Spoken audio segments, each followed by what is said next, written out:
各位朋友，大家好。今天呢，我们继续聊聊大唐公主。在以前的视频节目中，我曾经提到过，大唐公主平阳昭公主可以称为霸王花。那么，同为李渊的女儿，今天我们首先要说的这位永嘉公主，又可以称为什么花呢？对不起，我只能命名她为水性杨花。为什么这个名字如此之不堪呢？下面呢，我就跟大家慢慢的聊聊这位永嘉公主。永嘉公主又叫房陵公主，她是唐高祖李渊的第六女，生母不详。后来唐高祖李渊把她嫁给了窦皇后的堂侄窦轨的儿子，叫窦凤杰。说起这窦轨呢，当年和李世民一起行军打仗，在和薛举的一场战役中呢，李世民先开始是一举击溃了薛举的部队。击溃以后，李世民就想马上去追杀残敌。当时的窦轨就抓住了李世民的马缰绳，劝阻李世民说穷寇勿追。但是呢，李世民没有听从窦轨的建议，还是执意的去率兵追赶。最后的结果是怎么样呢？最后证明李世民是正确的。窦轨自此一战以后，对李世民可以说是心悦诚服。当时玄武门兵变的时候，窦轨并不在京城长安，如果他也在的话，肯定会拎着板砖和李世民一块儿去攻打玄武门的。他的这个儿子窦凤杰也不是一般人，可谓是文武双全，当时担任的是左卫将军。从表面上看起来，这门婚姻应该说是令人艳羡的。可是这位永嘉公主似乎并不喜欢孔武有力的窦凤杰，却对那些颇有魏晋遗风的小白脸们情有独钟。虽然她对她老公窦胜杰要求极高，但是对自己呢却是很随意。她在外面呢有几个情夫，窦凤杰碍于她是公主，能忍的也就忍了，但是只有一位情夫窦凤杰无法忍受。那这个人是谁呢？这个人呢叫杨玉芝。说起来啊，这杨玉芝也不是外人。这个杨玉芝呢是永嘉公主的义母长姐长广公主的儿子。长广公主二嫁嫁给了宰相杨正道，就生了杨玉芝这个儿子。杨玉芝呢此时已经结婚，他的夫人呢也不是外人，他的夫人是李元吉的女儿寿春县主。这时候大家可能会有点迷惑，怎么又蹦出个县主？又是公主，又是郡主，又是县主，又是长公主，这些名称到底都代表什么呢？公主啊，就是皇帝的女儿，称为公主。那么皇帝的姐姐妹妹就称为长公主。再往上，如果皇帝的姑姑，那就称为大长公主。太子的女儿叫郡主，如果太子顺利登基，那么郡主就晋升为公主。亲王的女儿叫县主。顺便说一句啊，在玄武门兵变以后呢，李建成、李元吉的儿子们都被杀了。那些女儿们如果已经成年的，就安排一个合适的婚姻嫁了出去；如果没成年的，就留在后宫抚养。应该说，李世民对他的这些侄女们还是很善待的。李建成有一个女儿，后来被封为文喜县主。李建成是太子，他的女儿应该叫郡主。但是玄武门兵变以后，李建成的太子封号就被废了，他的那些女儿们的郡主的封号也被褫夺了。褫夺了封号，就意味着这些公主们衣食无着了，生活都陷入了困境。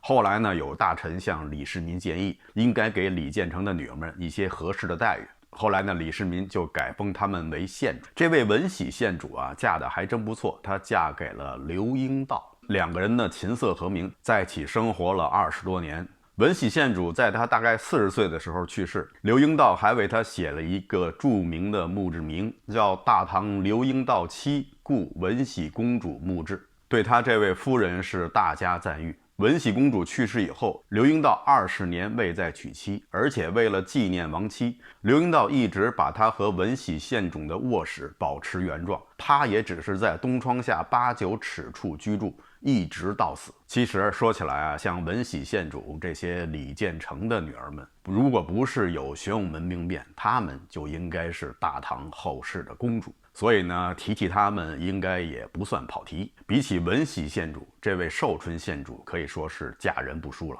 这个杨玉芝啊，是生性风流，就喜欢沾花惹草，和永嘉公主也算是一拍即合。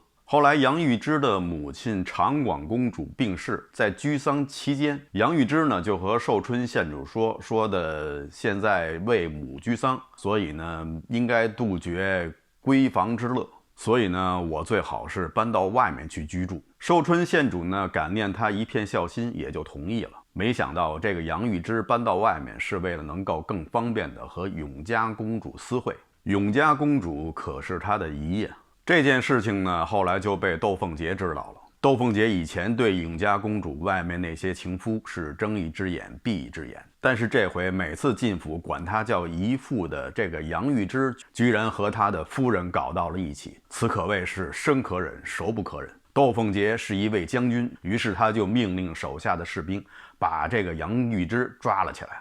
当然了，窦凤杰毕竟是一个有文化的将军，所以呢，他并没用什么粗俗野蛮的手段对付这个杨玉芝，他不过是对杨玉芝施以了具五刑。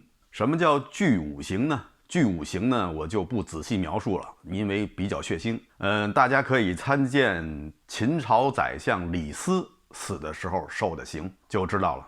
大概来说呢，就是刺字、断脚趾、断四肢、杖毙，然后腰斩剁头，这样这件事情就闹大了，闹到了皇帝那里。古人呢是以孝治天下，像永嘉公主和杨玉芝这种在为母扶丧期间的淫乱行为，按照唐朝的律例，这叫做内乱，属于十恶不赦之罪之一。所以呢，杨玉芝被窦凤杰所杀，皇帝对窦凤杰呢也未加追究，就算是为民除害了吧。而对永嘉公主呢，毕竟是公主嘛，所以呢，唐太宗就网开一面，最后准许窦凤杰和永嘉公主离婚。这件事情呢，就算是草草了之。窦凤杰杀了杨玉芝，虽然出了这口恶气，但是他被戴绿帽子这件事呢，也是闹得满城皆知。窦凤杰作为一个武人，气性也比较大，没过几年就抑郁而终。其实要我说呀，这个窦凤杰还是读书少。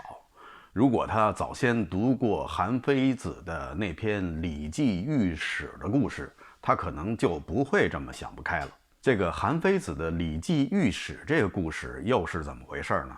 韩非子大家都知道是法家的代表人物，韩国的贵族，还是个口吃，但是他的文章写得非常的好，逻辑思维能力非常的强。据说当年秦王灭韩国就是为了与韩非子同游，可以说是因一人而灭一国。韩非子呢又是李斯的同学，有一种说法呢是李斯嫉妒韩非子的才学，怕被秦王所用盖过了自己，于是呢就诬陷韩非子，最后亲奉毒药毒死了韩非子。当然史学界对此是有争议的。韩非子这篇《礼记御史》说的什么呢？说的是阉人李绩，这个人按现在来说应该叫做背包客，喜欢来一场说走就走的旅行。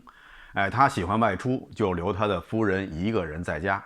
他的夫人呢不甘寂寞，就与一个书生私通。这一天李绩外出归来时，正好赶上他的夫人在与这位书生私通。他的夫人和这位书生知道李绩回来了，非常的惶恐。这时候伺候在旁边的侍妇，也就是丫鬟，就给他的夫人出了一个主意，说你让这位公子裸身散发，就从正门里走出去，咱们就说什么都没看见。夫人和这位公子呢照计而行，这位公子呢就脱光了衣服，披散着头发，从正门大摇大摆的在李绩面前走出去了。李绩当时就看傻了，他就赶紧问身边的夫人呢，还有那些丫鬟家人说的，你们刚才有没有看到一只光珠从门口走过去？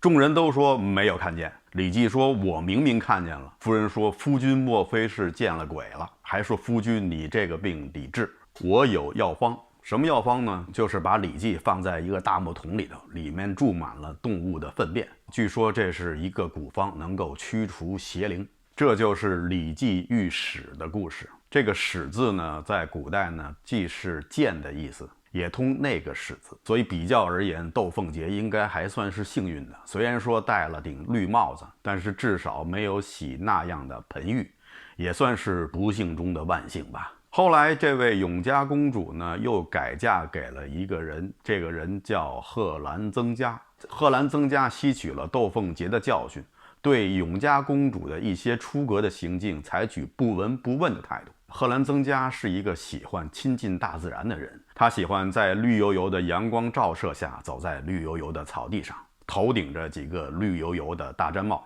贺兰曾家和永嘉公主，不对，这时候呢应该叫房陵长公主，可能是永嘉公主这个名字呢已经被搞臭了，所以呢就换了房陵这个名字。这两个人呢算是一直相安无事。贺兰神龟，不对，贺兰曾家是在永嘉公主之前去世。永嘉公主去世的时候是55岁，并被陪葬于献陵。所以大家可见啊，永嘉公主风流一生，但是呢，什么也没耽误，死后居然也被陪葬于献陵。献陵就是她的父亲李渊的陵墓。永嘉公主是唐高祖李渊的女儿，她的这种行为呢，就为后世的那些公主们立了一个坏榜样。后世的那些公主们也是有样学样，其中有一位公主不光是学得好，而且可以说是青出于蓝而胜于蓝。这位呢，就是唐太宗的女儿高阳公主。在史书上记载啊，唐太宗李世民对这位高阳公主是甚为宠爱。等她成年以后，就把她嫁给了房玄龄的第二个儿子，叫房遗爱。而且结婚以后，马上擢升了房遗爱的官职，给了她一个重三品的一个肥差。按说高阳公主应该心满意足了，但是呢，有可能这位公主身体里住着一个不安定的灵魂，或者说她的身体里住着一个爱作的灵魂。她过了门以后，先是和他们的大哥房遗直闹分家，不想在一起过了。房遗直不同意，他就心生怨恨，然后呢，就到他的皇帝老爸那里说房遗直在家里经常说一些忤逆的话。这些话如果唐太宗真的相信的话，房遗直是要掉脑袋的，把一个简单的家庭纠纷竟要闹到要人命的地步，这恐怕只有高阳公主这样的人才能干得出来。其实高阳公主这么做呀，不光是为了分家，她是看上了作为嫡长子的房遗直承继的那个房玄龄留下的梁国公的爵位。好在唐太宗李世民还算明智，没有相信他这些胡言乱语，还把他斥责了一番。高阳公主和房遗爱的夫妻感情也并不好，主要是因为房遗爱并不是高阳公主喜欢的那道菜。高阳公主呢，是喜欢那种儒雅的、文质彬彬又很有才学、能够出口成章的那些文人雅士。而房遗爱呢，并没有承继他父亲房玄龄在这方面的优秀基因。房遗爱是一个不管长相还是气质都是比较粗犷的那个人。其实说粗犷啊，是对他太加褒奖了。房遗爱真的不是什么粗犷，也不是什么粗豪，他这就是粗鄙粗陋。他和我刚才提到的那个杨玉芝其实一样，两个人都是渣，不过呢，是一个是细渣，一个是粗渣。高阳公主很看不上他的这个夫君，所以呢，很长时间不让他近身。房遗爱对他的这个老婆高阳公主也可以说是畏妻如虎。其实怕老婆在隋唐时期并不是什么新鲜事儿，像以前我们谈到的隋文帝杨坚，就曾经被他的老婆独孤皇后逼得离家出走。唐高祖李渊对窦皇后也是有几分惧怕。唐太宗李世民可能好一点，然后后面的唐高宗李治对武则天，以及在后面的唐中宗李显对韦皇后等等，这些皇帝呢都是怕老婆的。似乎不怕老婆的皇帝就不算是一个好皇帝。唐朝以后的宋朝又达到了一个文明的高峰，怕老婆也是蔚然成风。或许可以说，怕老婆这种现象和文明程度是成正相关的关系。也就是说，文明程度高的时候呢，怕老婆的人就比较多。当然了，这种说法未经验证啊，这只是后世的某个人的突发奇想，大家不必放在心上。房遗爱的父亲房玄龄也非常的怕老婆。房玄龄的夫人姓卢，卢氏夫人。房玄龄身居宰相高位，但居然没有任何的妾室，这一点呀，连他的皇帝李世民都看不过眼了。于是呢，李世民就跟房玄龄说你啊，平时工作非常辛苦，回家呢应该有更多的女人好好伺候你，所以呢，朕要赏你几个美女。房玄龄不敢要，说家有老妻足矣。但是唐太宗还是看出了房玄龄心里真实的想法，就跟房玄龄说，你是不敢吧？听说你的老婆很厉害，不过呢，你放心，朕帮你搞定这事儿。于是李世民就让长孙皇后去做卢氏夫人的工作，长孙皇后这次是有辱使命啊，没有做通卢氏的工作。李世民听了心里头很不服，于是呢就宣卢氏夫人上殿，他要亲自做卢氏夫人的工作。卢氏上殿以后，李世民就让人端上了一杯酒，然后李世民对卢氏夫人说你是愿意不渡而生，还是愿意渡而死？如果你坚持不让房玄龄纳妾的话，那你就把这杯毒酒喝了。卢氏夫人想都没想，端起酒杯一饮而尽，当时把旁边的房玄龄和李世民都吓傻了。房玄龄是深恐自己的夫人有事，李世民是被卢夫人的决绝所震惊。其实那里并不是什么毒酒，而是放了一杯醋。然后李世民就对房玄龄说这样执拗的夫人连我都搞不定，就更别说你了。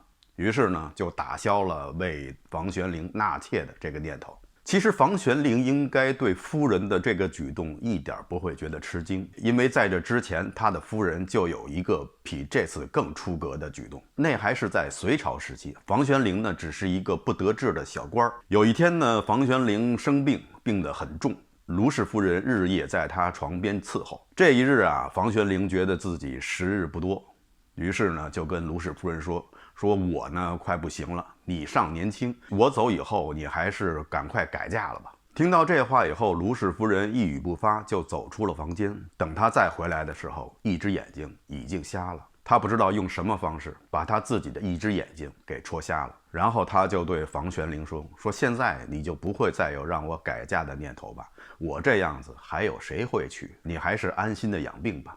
房玄龄为此大为感动。这两个故事，第一个故事就是以后吃醋这两个字的由来。大家可能会说，这两件事儿听着匪夷所思，是不是都是段子？吃醋的这个故事呢，源自于《隋唐佳话》。